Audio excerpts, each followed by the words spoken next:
है दोस्तों, मैं शांति भूषण तिवारी। आज हम लोग प्राणायाम के बारे में बात करने जा रहे हैं। दैनिक रूटीन, अपने लाइफ स्टाइल में, अपने दैनिक जीवन में, डेली चार्या में प्राणायाम का क्या रोल है, इसमें कौन कौन से हमें प्राणायाम करना चाहिए और प्रत्येक प्राणायाम के लिए एज की कैटेगरी क्या है। तो हम एक बात बताना चाहते हैं कि हम लोग सुबह में अगर वॉक करते हैं, रन करते हैं, एनीवे कोई भी एक्सरसाइज करते हैं या योग के अंदर आसन करते हैं, तो ये जो भी प्रक्रियाएं होती है ये हमारे शरीर के बाहरी पार्ट्स के लिए होता है। हमारा शरीर का जो बाहरी पार्ट्स होता है ये मजबूत होता है, लेकिन अपने को अंदर से मजबूत करने के लिए हमारा दृढ़ निश्चय, हमारा डिसीजन, हमारी संकल्पिता, हम अंदर से बिल्कुल स्वस्थ रहें, इसके लिए हमें प्राणायाम, हमें दैनिक जीवन में इसकी एंट्री बहुत ज़रूरी है। तो एक बात मैं ये बताना चाहूँगा कि प्राणायाम के बारे में पहले भी एक मैं वीडियो बना चुका हूँ, तो इसके स्तंभ कितने होते हैं, प्राणायाम क्या है, ये बातें तो हो चुकी है, लेकिन ये कौन कौन से प्राणायाम करना चाहिए इसके बारे में मैं आज बात करने जा रहा हूँ। तो सबसे पहले इसमें एक जो प्राणायाम होता है आपका होता है भस्त्रिका। एक बात और कि इसका समय क्या होना चाहिए। तो सबसे पहले आप हर हाल में इंश्योर करें कि आपका पेट खाली हो, और सुबह का समय अगर आपको मिलता है, मॉर्निंग के टाइम में अगर आप प्राणायाम के लिए समय का चयन करते हैं तो ये सबसे अच्छा समय होता है, क्योंकि इस समय वातावरण में ऑक्सीजन की मात्रा भी बहुत अधिक रहती है और हमारा मन भी शांत रहता है और हमारे शरीर पर इसका जो प्रभाव होता है वो प्रभाव बहुत अच्छा पड़ता है। तो एक प्राणायाम जो भस्त्रिका है, भस्त्रिका के बारे में मैं बताना चाहता हूँ। भस्त्रिका का मतलब होता है भट्ठी। जो लोहार के पास हम लोग जाते हैं किसी लौह पदार्थ को गर्म करने के लिए, तो जो वो भट्ठी का यूज करता है, वैसे ही हमारे शरीर में एक भट्ठी चलती है। इसमें रेचक और पूरक की क्रिया, इसमें समान दाब, समान बल के हम श्वसन को अंदर लेते हैं और उसी समान अनुपात में उसी को हम बाहर निकालते हैं। इसके जो कैटेगरी होती है, इसके प्रकार 3 होते हैं। इसमें एक का स्पीड स्लो होता है, एक का मीडियम होता है और एक होता है वो फास्ट होता है। 1 सेकेंड में एक श्वसन क्रिया कंप्लीट करने में, जिसमें समय आपका 2 सेकेंड लगता है, उसे हम कहते हैं कि इसका स्पीड बिल्कुल स्लो है। एक श्वसन क्रिया कंप्लीट करने में जिसमें 1 सेकेंड का समय लगता है, वो स्पीड मध्यम माना जाता है। और 1 सेकेंड के अंदर 2 आवृत्ति, श्वसन की 2 आवृत्ति पूरी की जाती है, उससे हम फास्ट मानते हैं। तो सबसे पहले जो स्टार्टर जो योगा में आते हैं और वो भस्त्रिका का अभ्यास करना चाहते हैं, तो उसका स्पीड बिल्कुल ही स्लो होना चाहिए। समान श्वसन, लंबा गहरा श्वास लेना और लंबे गहरे श्वास को छोड़ना, एक समान बल, एक समान, और उसमें एक ध्यान रखना चाहिए कि बॉडी में विशेष हिलडुल न हो पाए। इसमें जो शरीर की जो भी गंदगी होती है, पूरे गंदगी को ये भस्त्रिका प्राणायाम के द्वारा उसे बिल्कुल नष्ट कर दिया जाता है। जो हमारा ब्लड होता है, ब्लड के अंदर ऑक्सीजन की मात्रा पर्याप्त मात्रा में इसकी एंट्री होती है, कार्बन डाइऑक्साइड इससे बाहर निकलता है। इस स्थिति में हमारे शरीर का टेम्परेचर बढ़ता है। तो ऐसे लोग जो हार्ट के पेशेंट है, उसके हार्ट में प्रॉब्लम है, उससे अल्सर की समस्याएं हैं, उससे हार्निया का प्रॉब्लम है, वैसे रोगियों को ये अभ्यास करने की सलाह ना दी जाती है। अगर करना भी है तो बस प्राइमरी स्टार्टिंग बिल्कुल स्लो स्पीड वाला अभ्यास को हम कर सकते हैं। लेकिन जो यंग है, जिसका फेफड़ा मजबूत है, वो इस अभ्यास को पहले स्लो, उसके बाद मीडियम, उसके बाद फास्ट अभ्यास करके अपने अंदर, शरीर के अंदर की जो भी गंदगी है, जो भी दूषित पदार्थ है, उसको बाहर निकाला जा सकता है। तो इसमें सबसे पहले हम क्या करते हैं कि ध्यान के किसी भी आसन में बैठते हैं। सबसे पहले इसका स्पीड बिल्कुल स्लो होता है, लंबा गहरा श्वास लेना, एक समान दाब का, और उसी लंबाई के श्वास को बाहर निकालना।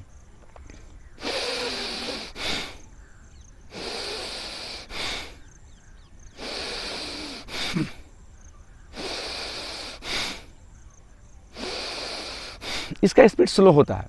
अगर स्टार्टिंग में करना चाहते हैं तो 10 का जो अभ्यास आप करें, 11 जैसे ही आता है उसमें एक लंबा गहरा श्वास लेकर के पूरक करके कुंभक का करें। 30 सेकंड 15 सेकंड तक श्वास को रोके, पूरे ब्लड में ऑक्सीजन का भरपूर मात्रा में ऑक्सीजन का संचार होने दें। स्टेप जैसे जैसे स्टेप बढ़ता है इसका आप स्पीड जो होता है, इस स्पीड को आप मीडियम स्पीड के साथ ले सकते हैं।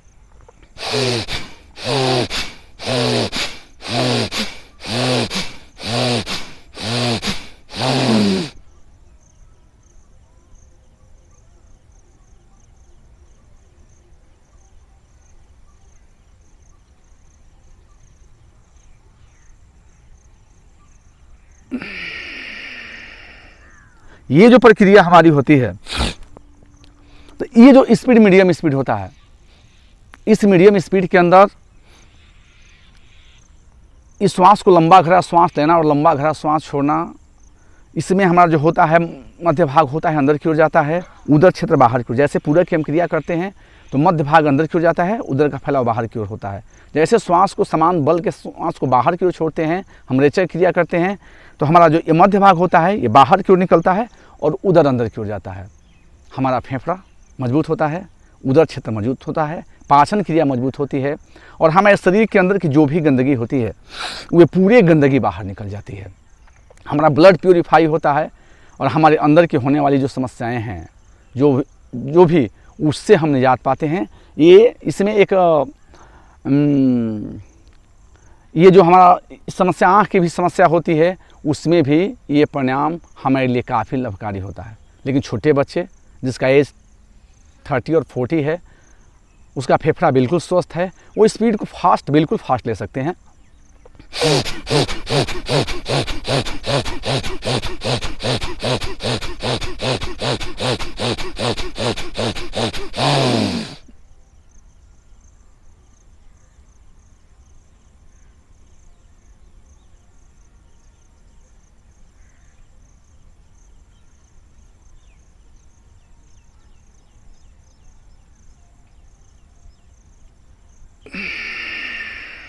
जैसे ही सांस को हम कुंभक लगाते हैं, हमारे पूरा शरीर रोम रोम पुलकित हो जाता है।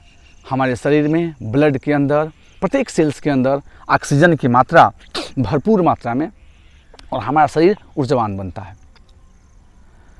तो ये प्रक्रिया हुई हमारा भस्त्रिका का। तो भस्त्रिका जो हार्ट पेशेंट है, अल्सर की जो बीमारी है या हर्निया का रोग है, ऐसे लोगों से इसे परहेज रखना चाहिए। लेकिन यंग ब्लड जिसका फेफड़ा बिल्कुल क्लियर है, उसे इस अभ्यास को करना चाहिए। अगर श्वसन क्रिया को अगर समान रूप से हम नहीं रखते हैं तो कुछ लोगों को इसमें चक्कर आने की भी संभावना होती है, कुछ लोगों को चक्कर आने लगता है या सिर घूमने लगता है। तो ऐसे स्थिति में अपनी स्पीड को आप स्लो करें, अपने को इस अभ्यास के प्रति आश्वस्त करें। अगर आपका शरीर जैसे जैसे अभ्यासी बनता जाएगा, इसमें हम आगे बढ़ते हैं। इसके बाद आगे हम चलते हैं तो इसमें अगला हमारा होता है प्राणायाम में होता है, वो होता है कपालभाति। कपाल का मतलब होता है एरिया और भाति का मतलब होता है चमक। ऐसा प्राणायाम जिसके द्वारा हमारे जो चेहरा होता है, चेहरे से एक आभा निकलती है, एक प्रकाश निकलता है। इसकी भूमिका बहुत हमें शरीर को जो पाचन क्रिया का भाग होता है, पेट के भाग होता है, पेट की चर्बी को तोड़ने में, हमें शरीर की गंदगी को साफ करने में, यह जो साइनस का जो पार्ट्स होता है इसको क्लियर करने में इसकी बहुत बड़ी भूमिका होती है। तो इसमें हम क्या करते हैं, तो सिर्फ नाभि क्षेत्र से श्वास को बाहर छोड़ते हैं। इसमें सिर्फ रेचक पर हमारा ध्यान होता है, जो हमारा सैद्धांतिक जो प्रकृति का सिद्धांत है श्वसन क्रिया का। तो श्वास लेते हैं उसमें हम सजग रहते हैं, लेकिन इसमें सिर्फ श्वास बाहर छोड़ते हैं, इसके प्रति सजग रहते हैं। इसका भी 3 स्पीड होता है, एक स्लो होता है, एक मीडियम होता है, एक फास्ट होता है। जैसे जैसे इसमें हम आगे की ओर बढ़ते हैं, इसके क्रम में अपने आप को इसमें हम परफेक्ट पाते जाते हैं। इस अभ्यास को देखें, आप ध्यान के किसी आसन में बैठ जाए, आपका मेरुदंड बिल्कुल सीधा रहे, आप इस जगह से नाभि क्षेत्र से केवल श्वास को बाहर छोड़ते हैं।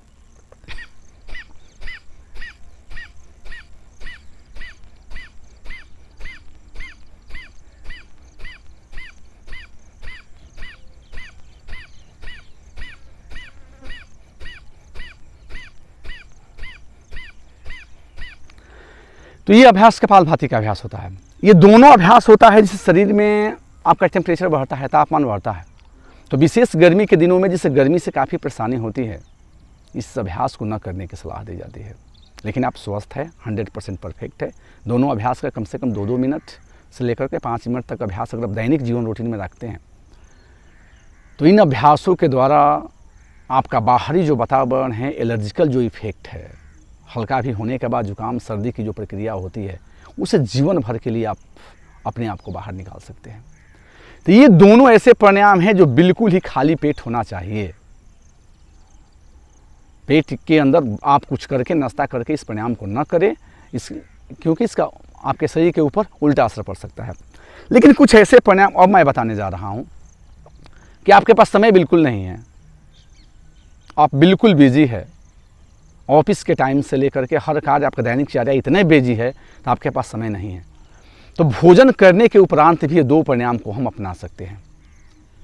तो पहला प्राणायाम हर स्टेज के लोग इस प्राणायाम को कर सकते हैं। ओल्डेस्ट हो, उसको फेफड़े में भी समस्या है, एनीवे वो उसको अगर आपका हाई बीपी रह रहा है, इसमें हाइपरटेंशन की समस्या रह रही है, प्रत्येक लोग ये 2 प्राणायाम को हर हाल में करना सुनिश्चित करें। इसमें पहला एक होता है हमारा भ्रामरी का प्राणायाम। ये भ्रामरी का प्राणायाम हमारे मस्तिष्क क्षेत्र के लिए होता है। हमारा ये जो हाइपरटेंशन की समस्या होती है, टेंशन की समस्या होती है, अगर हमारे माइंड के अंदर अगर दर्द रहता है या अनिद्रा की बीमारी रहती है, इन सभी चीज़ों में यह जो भ्रामरी का अभ्यास होता है हमारे लिए रामबाण साबित होता है। भ्रामरी भौंरे की तरह गुंजन करते हैं।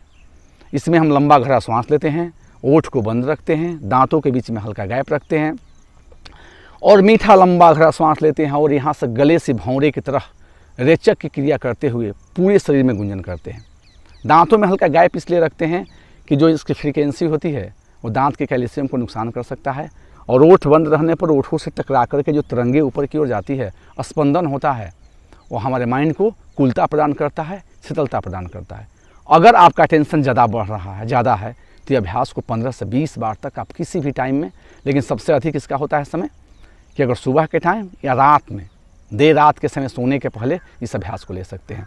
तो हम इसमें भी ध्यान के किसी आसन में बैठते हैं, दोनों कलमे वाली उंगली को अगर इसमें ध्यान रखें कि नाखून मेरा साफ होना चाहिए, इसको लेते हैं, ओठ बंद रखते हैं, दांतों के बीच में हल्का गैप, लंबा गहरा सांस और मीठे मधुर भौंरे की तरह गुंजन करते हुए पूरे माइंड को वाइब्रेट करते हैं। और जैसे क्रिया समाप्त होती है तो अंतिम 30 सेकेंड तक माइंड के अंदर जो वाइब्रेशन हुआ है इस अनुभव करने की कोशिश करते हैं।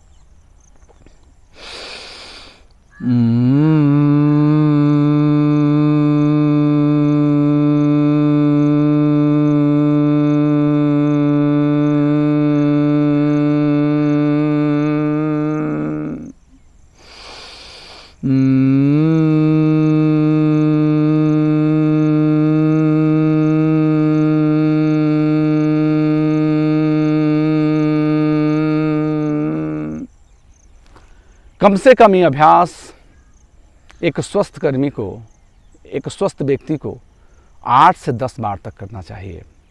अगर आपको दिमाग का कोई प्रॉब्लम है, आप अवसाद में हैं, आपके दिमाग में टेंशन बना रहता है, तो ये अभ्यास को 20 से 25 आवृत्ति तक किया जा सकता है। 15 से 20 मिनट तक, आधे घंटे तक करके अपने माइंड को बिल्कुल कूल रखा जा सकता है। जो एक रात का हार्मोन होता है, उस हार्मोन का स्राव करने में भी इसकी बहुत बड़ी भूमिका होती है, जो अनिद्रा का कारण बनता है। तो अनिद्रा से बाहर निकालने के लिए यह प्राणायाम बहुत ही लाभकारी होता है। तो और आगे चलते हैं। एक प्राणायाम ये तो हुआ माइंड के लिए, और एक जो हमारा स्नायु है, नाड़ी है, नाड़ी का शोधन हम करते हैं। जब नाड़ियों को शुद्ध करते हैं, जो तंत्रिकाएँ अगर हमारी शुद्ध हो जाती है और माइंड हमारा शुद्ध हो जाता है, तो हमारे अंदर वो आत्मबल व संचार बढ़ने लगता है। तो एक अभ्यास अनुलोम विलोम या नाड़ी शोधन का अभ्यास करते हैं। इसमें लंबा गहरा श्वास, बिल्कुल स्लो लंबा गहरा श्वास लेते हैं, बाएं नाक से लेते हैं, दाएं से छोड़ते हैं, दाएं से लेते हैं और बाएं से छोड़ते हैं। इसमें कोशिश किया जाए स्टार्टिंग फेज में कि इसकी लंबाई के ऊपर, श्वसन क्रिया की जो लंबाई है, पूरक और रेचक की जो लंबाई है, इसे बिल्कुल ही समान रखने की कोशिश किया जाए। ओम 1, ओम 2, ओम 3 करके इसकी गिनती को धीरे धीरे आगे बढ़ाते जाते हैं। पहले शुरू में 5 लेते हैं, 5 छोड़ सकते हैं, आस्ते आस्ते 10 करते हैं, 11 करते हैं, 12 करते हैं, 20 लंबाई तक ले सकते हैं और छोड़ सकते हैं। तो इससे हमारी जो नाड़ी होती है, नाड़ी बिल्कुल शुद्ध हो जाती है। जिसे खराटे की समस्या होती है, अनुलोम विलोम का अभ्यास करना चाहिए।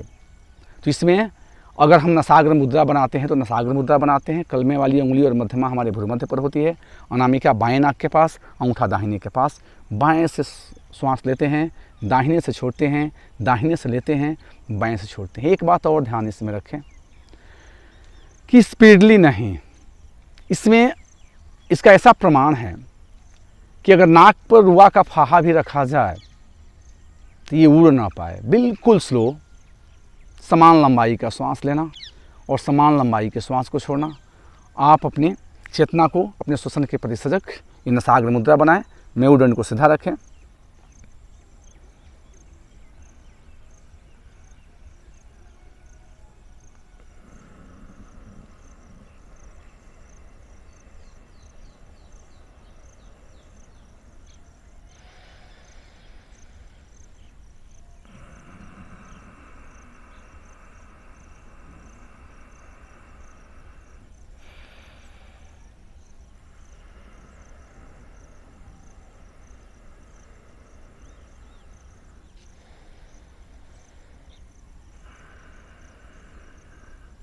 तो ये कम से कम 10 आवृत्ति, जिसकी बीपी बहुत ज़्यादा रहती है, जिसका पल्स बहुत हाई रह रहा है, वैसे लोगों के लिए नाड़ी शोधन का अभ्यास, अनुलोम विलोम का अभ्यास रामबाण साबित होता है। लेकिन ऐसे लोग जिसका पल्स डाउन है या वो अंतर्मुखी है, वैसे लोगों को नाड़ी शोधन के अभ्यास से बचना चाहिए। उसके लिए ये अभ्यास न करने की सलाह दी जाती है। तो ये 4 प्राणायाम के बारे में हम आज बात की है। अंत में जब ये चारों प्राणायाम हम करते हैं तो अंत में करने के बाद 3 बार ओम मंत्र का रिसाइट करते हैं। लंबा गहरा श्वास अंदर, ये नाभि से अ का उच्चारण, जो चेस्ट वाला भाग होता है उससे आपका ऊ का उच्चारण, और अंत में म का उच्चारण रिसाइट करते हुए अपने श्वसन क्रिया को हम करते हैं। लंबा गहरा श्वास अंदर,